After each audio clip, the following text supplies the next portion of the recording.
ہوا بہت گرم تھی۔ وہ لوگ جب کالے بادلوں کو اپنے سر پر دیکھتے ہیں تو بہت خوش ہوتے ہیں اور سمجھتے ہیں کہ بارش آنے والی ہے اور ہوا ٹھنڈی ہو جائے گی۔ کیا آپ نے آج تک قوم مدین کے بارے میں سنا ہے کہ ان کے ساتھ کیا ہوا کہ ان کا مغز باہر آ گیا، زمین پر پاؤں رکھتے تو گوشت پک کر زمین پر گر جاتا تھا اور اس طرح یہ سب مر گئے۔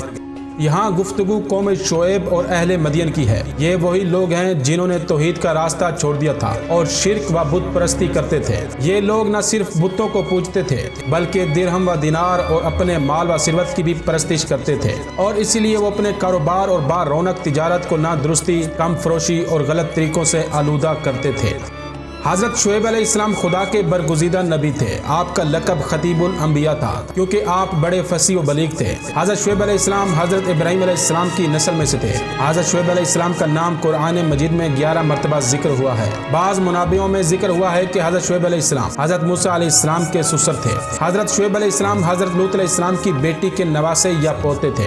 آپ کے معجزات بہت کثیر ہیں، جن میں 2 معجزات زیادہ مشہور ہیں۔ ایک یہ کہ ایک مرتبہ آپ نے اپنی قوم کے کہنے سے دعا کی اور آس پاس کے تمام پتھر خالص تانبا بن گئے۔ دوسرا یہ کہ ایک بار پہاڑ پر جانا چاہتے تھے کہ پہاڑ خود جھک گیا اور آپ اس پر چڑھ گئے۔ ترازو آپ ہی کی ایجاد ہے۔ حضرت شعیب علیہ السلام اہل مدین اور اصحاب ایکا پر مبعوث ہوئے تھے۔ مدین حضرت شعیب علیہ السلام اور ان کے قبیلے کی آبادی کا نام ہے۔ یہ شہر خلیج عقبہ کے مشرق میں واقع ہے۔ اس کے لوگ اولاد اسماعیل میں سے تھے۔ مصر، لبنان اور فلسطین سے تجارت کیا کرتے تھے۔ ایکا اسی مقام مدین کا ایک آخری حصہ آبادی تھا جس میں بہت بڑے بڑے باغات تھے۔ اسی بنا پر اس مقام کو ایکا کہتے تھے کیونکہ ایکا کے معنی گہنے درخت کے ہیں۔ آپ اسی قوم میں پلے بڑے اور جوان ہوئے۔ اس قوم میں 6 بادشاہ تھے جو اس زمین خدا کے طویل و عریض رقبے پر حکمران تھے۔ ان بادشاہوں میں 3 بادشاہ کلمن اور صحفس اور کریشات زمین مدین اور ایکا اور اس کے گرد و انواع پر حکمرانی کرتے تھے۔ بے روایت آرائی سے سولبی ان سب بادشاہوں میں نمایاں مقام کلمن کو حاصل تھا۔ اس وقت اہل مدین میں ایک اقتصادی خرابی شدید طور پر رائج تھی جس کا سرچشمہ شرک اور بت پرستی کی روح ہے۔ اس کی طرف قرآن مجید کی سورہ ہود آیت نمبر 84 میں ارشاد ہوتا ہے، خرید و فروخت کرتے وقت چیزوں کا پیمانہ اور وزن کم نہ کرو۔ مدین اور ایکا کے رہنے والے دیگر بدکاریوں کے علاوہ ناپ تول میں بے ایمانی، درہم و دینار میں تراش اور قطع طریق میں بڑے ماہر تھے۔ یعنی وہ جب سودا دیتے تھے تو کم تولتے تھے اور جب سودا لیتے تھے تو زیادہ لیتے تھے، اور درہم و دینار کو تراش کر اس سے چاندی سونا نکالتے تھے اور لوٹ مار کیا کرتے تھے۔ اور لطف یہ ہے کہ ان میں سے عوام خاص حتیٰ کہ بادشاہ تقریباً سب ایک ہی راستے پر گامزن تھے اور سب کا کردار خراب تھا۔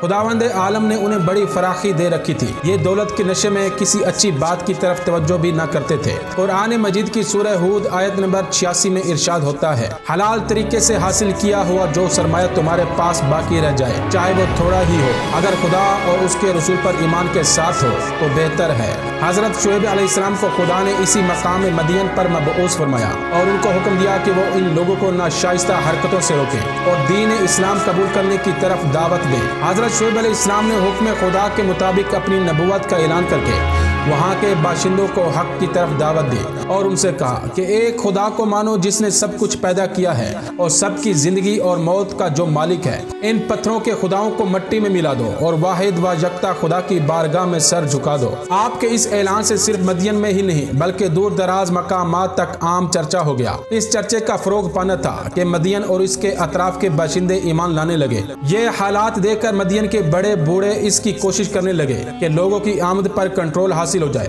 چنانچہ اس کے لیے انہوں نے بہت سے گروہ بنا دیے جو اطراف مدین میں جا کر روزانہ بیٹھ جایا کرتے تھے اور باہر سے آنے والوں کو حضرت شعیب علیہ السلام کے خلاف اچھی بری باتیں کہہ کر بہکا دیا کرتے تھے۔ حضرت شعیب علیہ السلام کو جب ان کی یہ حرکت معلوم ہوئی تو آپ نے ایک جلسہ عام سے خطاب کرتے ہوئے کہا کہ میں تمہیں بتائے دیتا ہوں کہ اگر تم نے دعوت قبول نہ کی اور خدائے واحد پر تم ایمان نہ لائے اور لوگوں کو بے دستور بہکانے کی کوشش جاری رکھی تو تم اسی طرح عذاب میں مبتلا ہوگے جس طرح قوم نوح، قوم لوط اور قوم ہود مبتلا ہو چکی ہے۔ قرآن مجید میں سورہ ہود آیت نمبر 99 میں ارشاد ہوتا ہے، حضرت شعیب علیہ السلام نے فرمایا، اے میری قوم، ایسا نہ ہو کہ میری دشمنی اور عداوت تمہیں گناہ، عصیاں اور سرکشی پر ابھارے، اور کہیں ایسا نہ ہو کہ وہی بلائیں، مصیبتیں، تکلیفیں، عذاب اور سزائیں جو قوم نوح، قوم ہود یا قوم صالح کو پہنچی وہ تمہیں بھی آ لیں، یہاں تک کہ قوم لوط کے شہروں کا زیر و زبر ہونا اور ان پر سنگ باری کا واقعہ تم سے کوئی دور نہیں۔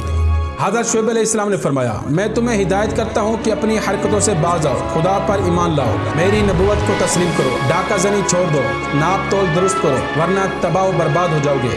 یہ سن کر اہل مدین جن کا سربراہ عالیہ کلمن بادشاہ تھا کہنے لگا اے شعیب اب تم حد سے بڑھ گئے ہو، ہم قرابت کا خیال کرتے ہیں اور تمہاری کمزوری پر رحم کرتے ہیں، ورنہ تمہارے ساتھ وہ کچھ کرتے کہ تم بھی ساری عمر یاد رکھتے۔ سنو تم نے جو نبوت کا ڈھونگ رچا رکھا ہے ہم اسے کبھی تسلیم نہ کریں گے، ہمیں علم ہے کہ تم پر جو ایمان لا رہے ہیں ان کے دماغ خراب ہو گئے ہیں، ہمیں افسوس ہے کہ تم اچھے خاصے آدمی تھے، اب تمہیں نبوت کا خبط ہو گیا ہے، اب ہم تم سے بہت واضح طور پر کہہ دیتے ہیں کہ تم اپنی غلط تبلیغ سے باز آؤ ورنہ ہم تم کو اور تمہارے ماننے والوں کو باہر نکال دیں گے۔ قرآن مجید کی سورہ شعیب آیت نمبر 91 میں ارشاد ہوتا ہے انہوں نے کہا یہ گمان نہ کرو کہ اگر ہم تم سے پوچھ گچھ نہیں کرتے تو یہ تمہاری طاقت کے خوف سے ہے، اگر تیری قوم و قبیلے کا احترام پیش نظر نہ ہوتا تو ہم تجھے بدترین طریقے سے قتل کر دیتے اور تجھے سنگسار کرتے۔ سب سے پہلے وہی پرانا لیبل جو مجرم اور ظالم لوگ ہمیشہ سے خدا کے انبیاء پر لگاتے رہے ہیں آپ پر بھی لگایا۔ قرآن مجید کی سورہ شورى آیت نمبر 85 اور 86 میں ارشاد ہوتا ہے انہوں نے کہا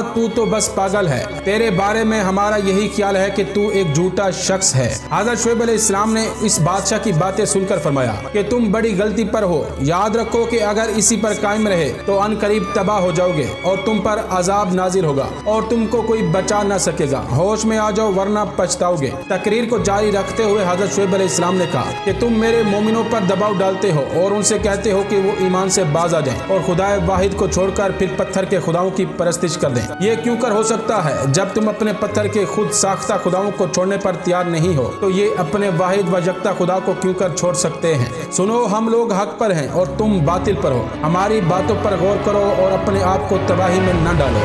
حضرت شعیب علیہ السلام کے بار بار حوالے عذاب کو سن کر ان لوگوں نے مذاق والے انداز میں کہا کہ ہم تو اپنے خداؤں کو چھوڑنے کے لیے تیار نہیں اور تمہاری نبوت کو بھی ماننے کے لیے آمادہ نہیں اور جس راستے پر چل رہے ہیں اس سے بھی ہٹنے والے نہیں، اب تم جو بار بار عذاب کرتے ہو تو عذاب کو بلا ہی دو۔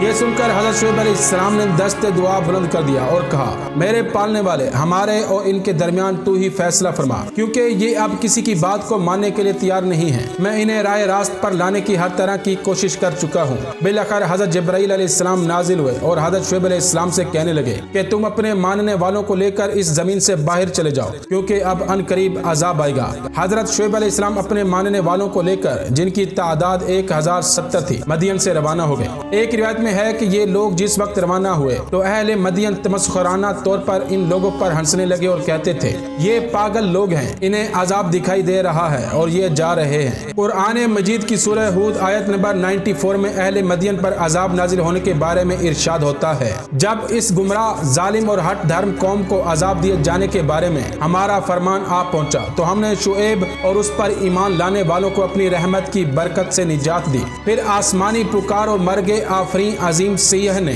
ظالموں اور ستمگروں کو اپنی گرفت میں لے لیا۔ اس آسمانی سیہ کے اثر سے قوم شعیب کے لوگ اپنے گھروں میں منہ کے بل جا گرے اور ان کے بے جان جسم درس عبرت بنے ہوئے ایک مدت تک وہیں پڑے رہے۔ حضرت شعیب علیہ السلام مقام مدین سے روانہ ہو کر ایکا میں پہنچنے ہی والے تھے، ابھی ایک فرسخ گئے تھے کہ اہل مدین پر عذاب الہی کا نزول شروع ہو گیا۔ آسمان سے تند و تیز اور شدید گرم ہوا کی آمد شروع ہو گئی اور 7 دن رات جاری رہی۔ اس ہوا نے تمام چیزوں کو کھولا دیا اور اس کی گرمی سے بے شمار افراد ہلاک ہو گئے۔ سخت زلزلہ اس ہوا کے ساتھ تھا اور گھر برابر گر رہے تھے اور لوگ ہلاک ہو رہے تھے۔ کچھ لوگ وہاں سے بھاگ کر ایکا کی طرف چلے تاکہ وہاں پناہ لیں۔ وہ لوگ جو ہی گھر سے نکلے اور روانہ ہوئے تپش نے ان کے بدن کو بھون دیا، زمین پر پاؤں رکھتے تھے تو گوشت پک کر زمین پر گر جاتا تھا۔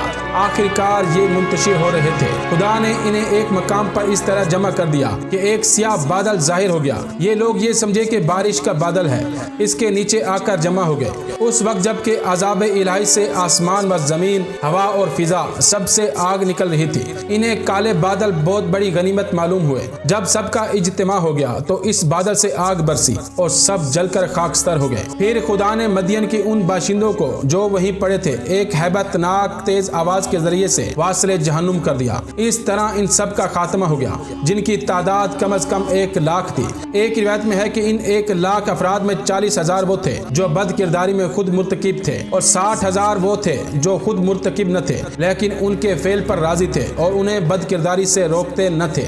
حضرت شعیب علیہ السلام تقریباً 1,500 مسلمانوں کو اپنے ہمراہ لے کر مقام ایکا میں جا کر مقیم ہو گئے اور یہاں عذاب سے 1 لاکھ مخالفین دین تباہ کر دیے گئے۔ پھر خداوند عالم نے حکم دیا کہ تم اپنے لوگوں کو لے کر واپس مدین چلے جاؤ اور تبلیغ کا سلسلہ مدین کے تمام اطراف و جوانب میں جاری کر دو۔ چنانچہ آپ واپس مدین پہنچ گئے اور آپ نے تبلیغ کا کام شروع کر دیا۔